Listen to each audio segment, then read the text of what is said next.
السلام علیکم ورحمۃ اللہ وبرکاتہ نحمدہ ونصلی علی رسولہ الکریم اما بعد فاعوذ باللہ من الشیطان الرجیم بسم اللہ الرحمن الرحیم واعتصموا بحبل اللہ جمیعا ولا تفرقوا صدق اللہ العظیم۔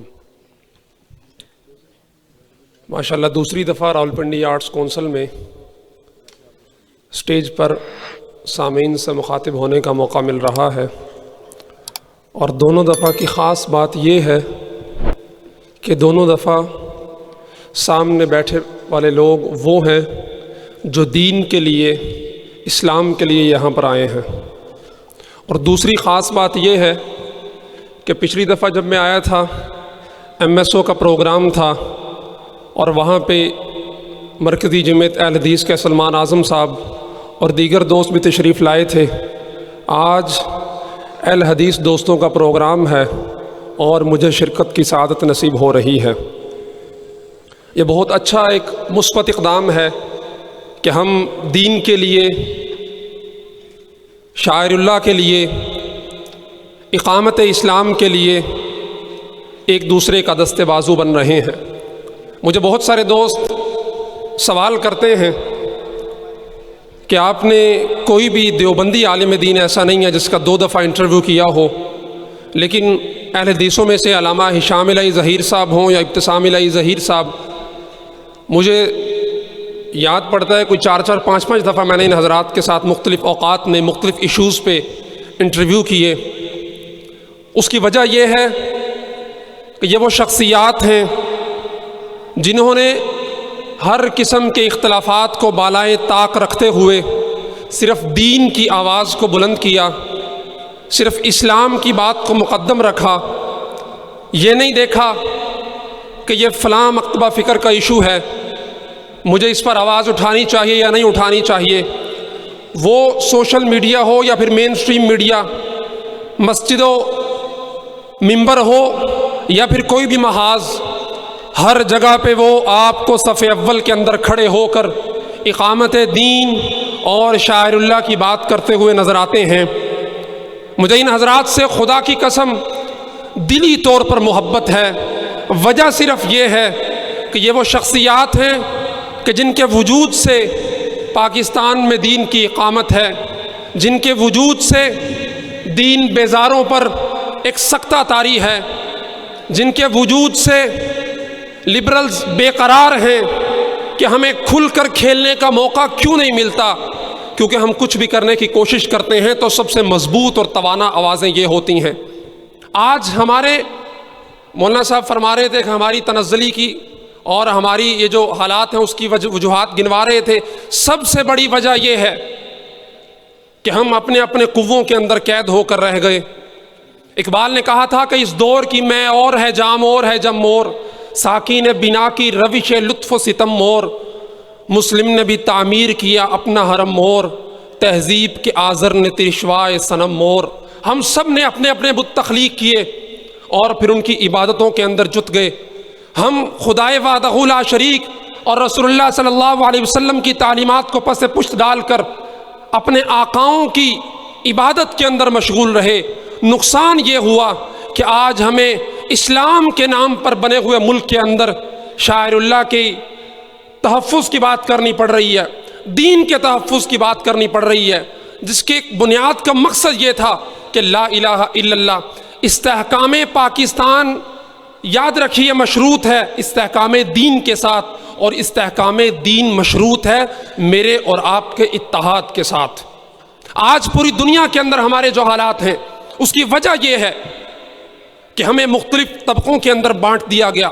بڑا مشہور فکرہ، جملہ، قول آپ نے سن رکھا ہوگا، ڈیوائیڈ اینڈ رول۔ ہم پر اس طریقے سے اپلائی کیا گیا کہ پہلے دن سے نتائج ان کو مل رہے ہیں۔ یہ بت کے تراشیدہ تہذیب نبی ہے، غارت گرے کاشانہ دین نبوی ہے، بازو تیرا توحید کی قوت سے قوی ہے، اسلام ہے تیرا دیش اور تو مصطفی ہے۔ ہمیں صرف ایک جھنڈے کو تھامنا ہے، اور وہ جھنڈا توحید کا جھنڈا ہے، وہ محمد رسول اللہ صلی اللہ علیہ وسلم کا جھنڈا ہے کہ میں صرف مسلمان ہوں۔ اسلام کی بات آئے گی میں تمام تر اختلافات کو، چھوٹی موٹی چیزوں کو پس پشت ڈال کر پہلی صف کے اندر کھڑا ہوں گا۔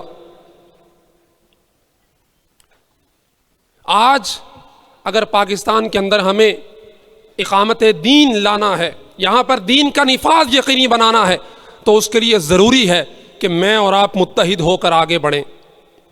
صرف پاکستان کے اندر نہیں، پوری دنیا کے اندر ہمیں اسلامی انقلاب لانا ہے اور مسلمانوں کو عزت کے ساتھ جینے کا ایک حق دلانا ہے۔ تو اس کے لیے ضروری ہے کہ بتانے رنگ و خوں کو توڑ کر ملت میں گم ہو جا، نہ ایرانی رہے باقی، نہ تورانی، نہ افغانی۔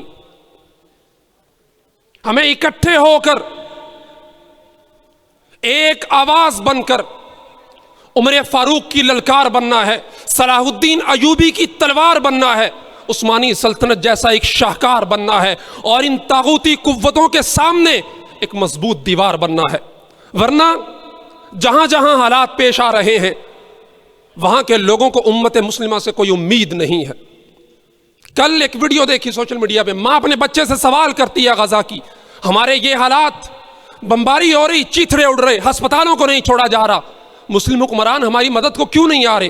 بچے کا جواب آپ کو بتائے گا کہ آج بھی ابراہیم سا ایمان زندہ ہے۔ بچہ جواب دیتا ہے، ماں آج اگر جبرائیل بھی آ کر پوچھے گا کہ اے بچے تجھے میری مدد کی ضرورت ہے، تو میں جواب دوں گا مجھے تیری مدد کی ضرورت نہیں، مجھے میرے خدا کی مدد کی ضرورت ہے۔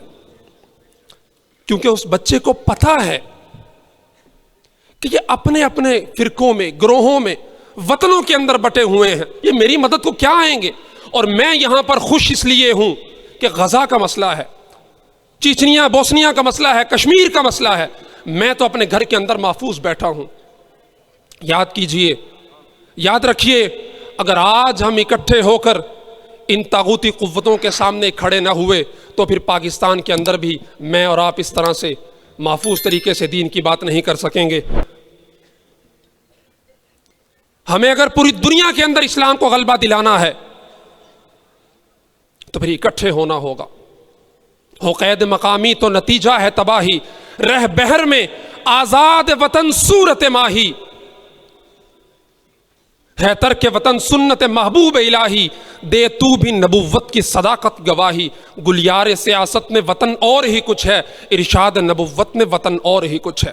ہمیں اس وطن کی عملی تصویر بننا ہے جو رسول اللہ صلی اللہ علیہ وسلم ہمیں بتا کر گئے ہیں کہ مسلمان کا بھائی ہے، پاؤں کو چوٹ لگے گی تو پورا جسم تکلیف کے اندر جائے گا، لیکن میں خوش ہوں، میں اطمینان میں ہوں، میں سکون کے اندر ہوں کہ وہ کٹ رہے، وہ مر رہے، ان کے چیتھرے اڑ رہے، باری میری بھی آنی ہے۔